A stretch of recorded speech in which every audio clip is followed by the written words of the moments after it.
तो जिस तरीके से देख सकते हैं कि जलकौरा के इंडिया गठबंधन के जो प्रत्याशी हैं संजय कुशवाहा जी, वो आ चुके हैं।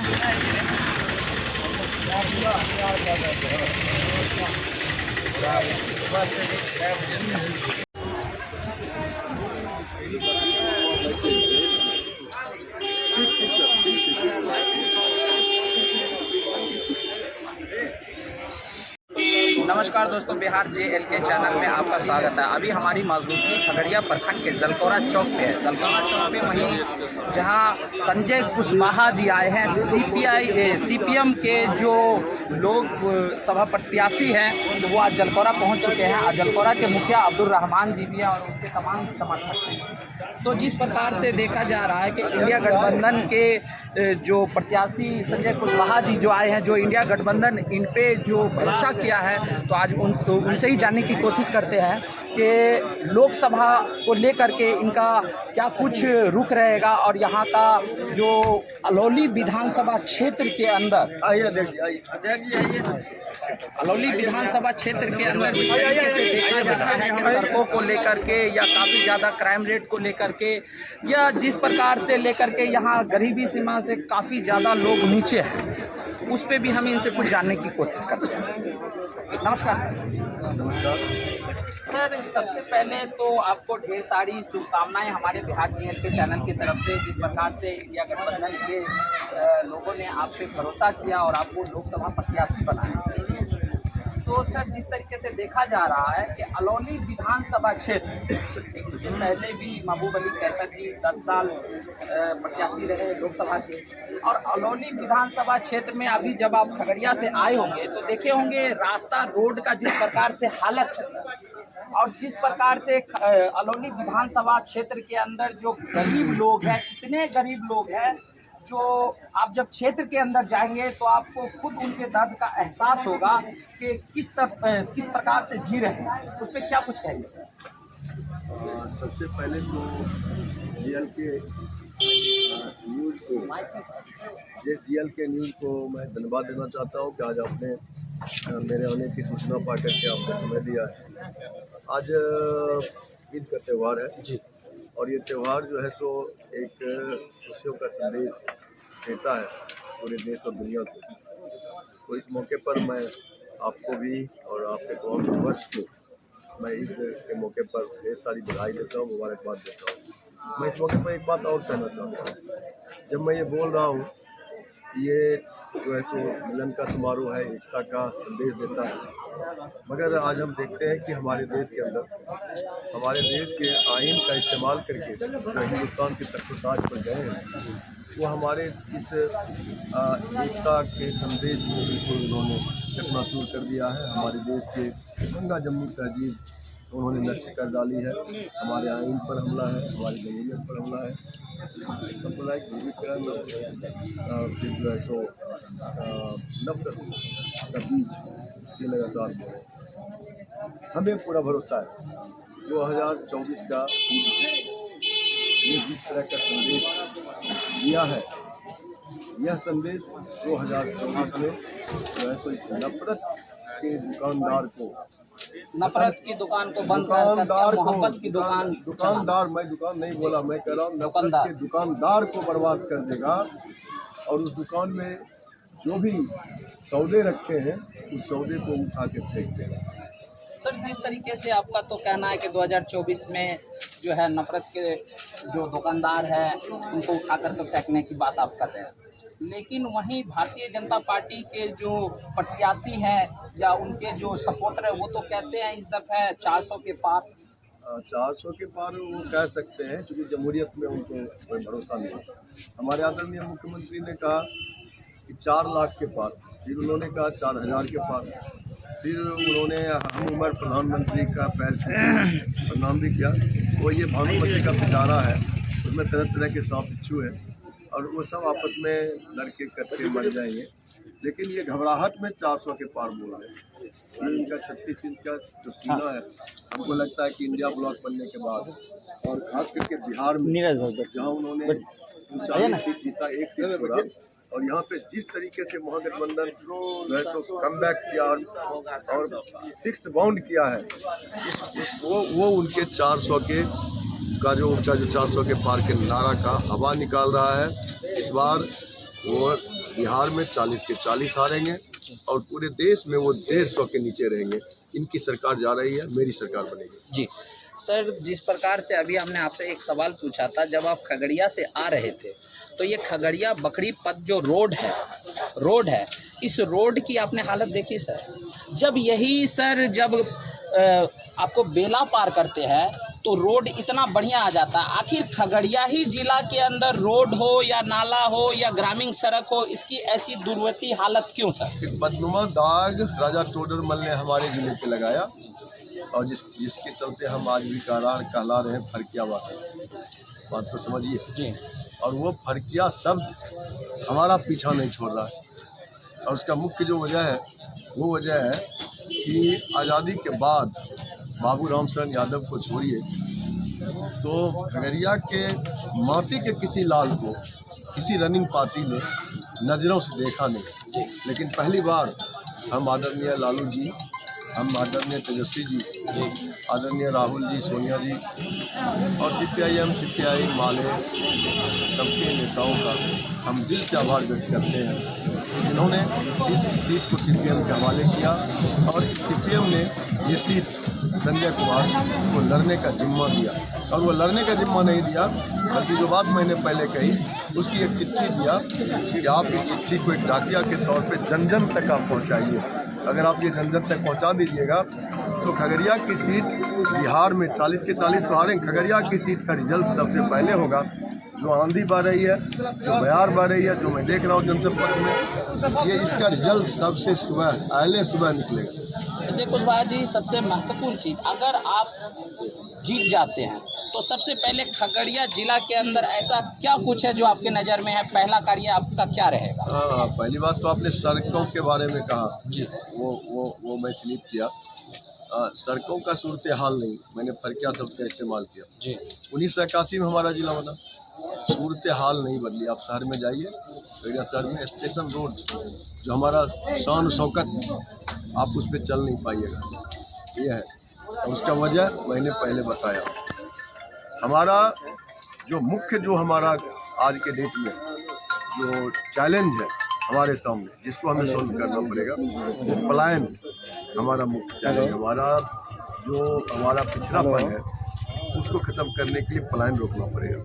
और पलायन तब रुकेगी जब एशिया महादेश में सबसे ज़्यादा मक्का उत्पादन करने का इतिहास रचता है खगड़िया जिला। लेकिन 200 फैक्ट्रियाँ खुलती है हैदराबाद में, यहाँ से रैक के रैक भर के जा रहा है हैदराबाद। ये लड़ाई हम 2011 से लड़ रहे हैं। खगड़िया के बेटा होने के हैसियत से 2011 में मैंने 3 दिन का भूख हड़ताल किया। हमारे शहीद नेता का नेतृत्व था, उसमें और भी वामपंथी पार्टी महागठबंधन के लोग भी बैठे थे। वहाँ पर 3 ही लोग थे अनशन पे, उसमें मैं भी था। मैं बताऊं आपको, DM जो तत्कालीन थे उन्होंने समझौता किया, मगर एक यादा के माध्यम से कॉर्पोरेट को दिया, वहाँ क्रांति पैदा की जा रही। आपके कहने का मतलब है कि सबसे पहले जो है आप रोजगार का व्यवस्था करेंगे खगड़िया जिला के अंदर? बिल्कुल। इस संघर्ष को जो संघर्ष में स्टार्च फैक्ट्री का चला रहा हूँ, जनता मालिक का जो आशीर्वाद, अपने प्यार, जो बयार बह रही है, अवधि बह रही है, इसके चलते हुए जब मैं सदन में जाऊंगा उनके ताकत से ये लड़ाई और भी मजबूत होगी। और मैं ये कह रहा हूँ, सरकार मेरी ही बनेगी और मेरी भी सरकार अगर खगड़िया में स्टार्च फैक्ट्री के मुद्दे पर पीछे हटेगी, मैं उससे भी झंझट करूँगा। बहुत बहुत धन्यवाद। तो जिस तरीके से आप देख सकते हैं कि संजय कुशवाहा जी से हमारी बातचीत हो रही थी और वहीं पे बराबर में अब्दुल रहमान जी भी हैं। अब्दुल रहमान जी, जिस तरीके से अभी संजय कुशवाहा जी ने लोकसभा प्रत्याशी CPM के, वो जिस हिसाब से बता रहे हैं कि पलायन के मुद्दा को लेकर के, महागठबंधन बोलिए जी, ओ सर, हाँ जी, महागठबंधन के सर तो महागठबंधन के तो पलायन को लेकर के और जो सड़क को लेकर के फरकिया नाम को लेकर के एक जो दाग बता रहे हैं, उस पर आप क्या कुछ कहना चाहिए? देखिए, खगड़िया जिला तो मुझे लगता है कि बहुत पिछले में गिनती आता है।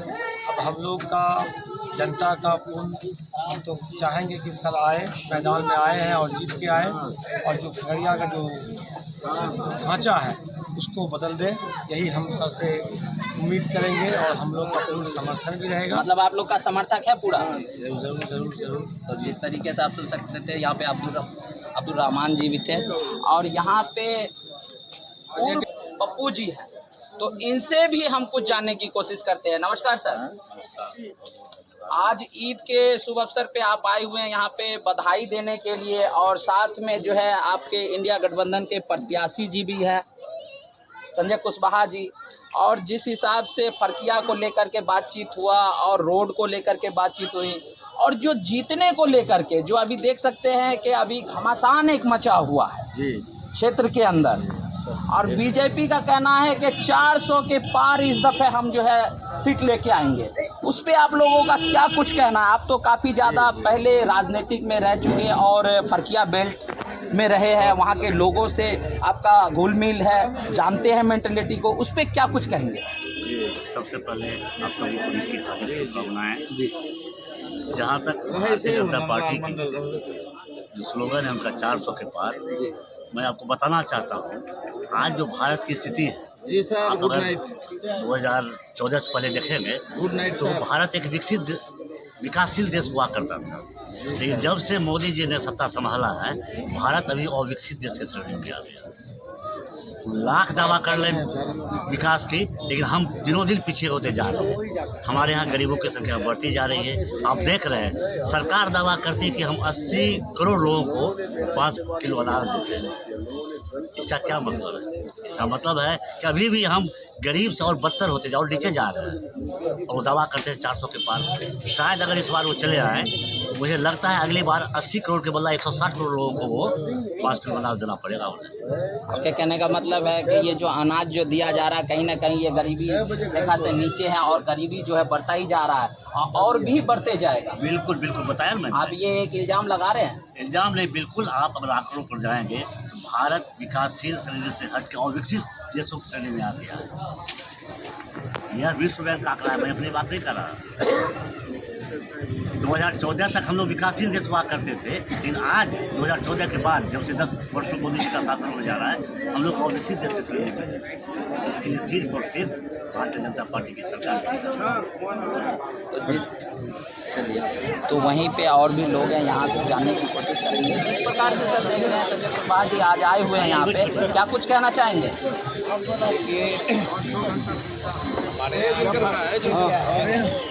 जी, जैसे आप कहते हैं 5 केजी अनाज दे दिया जाता है, 5 केजी जो अनाज जो मिलता है उसमें ही पब्लिक हमारे यहाँ का जो वोटर है, गुजरात का जो वोटर है, उसमें जो अंतर है, वहाँ जब प्रत्याशी चुनाव के लिए आते हैं ना तो आप पूछते हैं कि आप हमारे डिस्ट्रिक्ट में कितना इंडस्ट्री लगा रहे हो, कितना लघु इंडस्ट्री लगा रहे हो, कितना स्मॉल इंडस्ट्री लगा रहे हो, उस पर वो बात करते हैं। और हमारे यहाँ का कोटा अभी देख लीजिए, हमारे यहाँ 40 सीट है लोकसभा का, वहाँ 26 सीट है। वहाँ का वोटर वहाँ बात करता है कि हमारे यहाँ कितना इंडस्ट्री लगना चाहिए, उस हिसाब से लगवाता है। हमारे यहाँ का वोटर जो है 5 केजी अनाज पे ही खुश हो जाता है। सर, जिस तरीके से देखा जा रहा है कि आज हमारा क्या डेवलपमेंट होगा? आज जो संजय कुशवाहा जी यहाँ पे आए हुए हैं, आज आप बिहार में देख लीजिए रिफाइनरी कब का है, रिफाइनरी बेगूसराय में ही, पूरे बिहार में बेगूसराय में इंडस्ट्री, अदर डिस्ट्रिक्ट में इंडस्ट्री है। आज तक कोई कल कारखाना आया नहीं आया। हम लोग वोटर बना करके तो यहाँ भेज देते हैं सब, लेकिन आज तक हमारे बिहार में एक भी। तो वही चीज तो कह रहे हैं संजय कुशवाहा जी ने कहा कि हमारे जीतने के बाद पहले मुख्य उद्देश्य उनका वही रहेगा रोजगार को लेकर के, जो खगड़िया जिला के अंदर जिस प्रकार से प्लान हो रहा है, तो उसी पे तो वो उन्होंने कहा प्लान रुकेगा जब ही तो जब रोजगार बढ़ेगा, फैक्ट्री इंडस्ट्री जब आएगा तो प्लान रुकेगा। प्लान जो करते हैं, जो यहाँ से जो मजदूर जाते हैं तो वो इंडस्ट्री में काम करते हैं। दूसरे प्रदेश में इंडस्ट्री है, दूसरे स्टेट में इंडस्ट्री है, हमारे यहाँ क्यों नहीं आता? ये मेन मुद्दा है। जब तक ये सब चीज नहीं आएगा तो रोजगार नहीं बढ़ेगा। इसे आप 5 केजी अनाज देकर और गरीबी को गरीबी नीचे जा रहे हैं। जरा राजू अभी हमारे साथ और तिरछी आंख जो है खगड़िया जिला के अंदर जो तिरछी आंख न्यूज़ जो चलता है वो इन्हीं का है। तो इनसे भी कुछ जानने की कोशिश करते हैं कि आज जो यहाँ पे संजय कुशवाहा जी आए हैं उसको लेकर के इनका क्या कुछ सपोर्ट रहता है और यहाँ के लोगों का और यहाँ के जनताओं का क्या कुछ सपोर्ट है। नमस्कार सर। तिरछी आंख का यहाँ जो चलता है मैं कांग्रेस पार्टी का जाएंगे यहाँ से जो है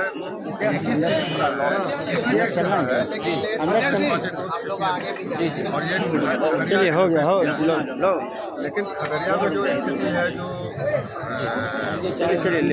वोटिंग पैटर्न है उस वोटिंग पैटर्न में जो है ये सीट निश्चित रूप से मिलेगा जिस तरह का पैटर्न बना है और जो मुद्दे देश के मुद्दों को बनाने वाला मुद्दा है।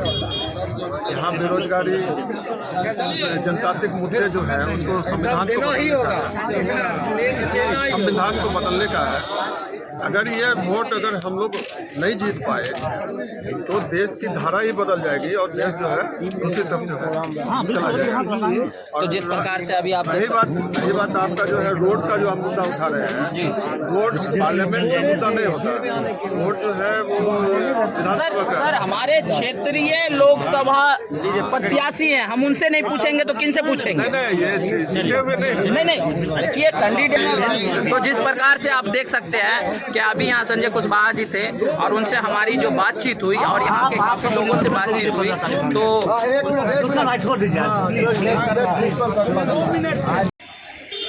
बताइए हम तो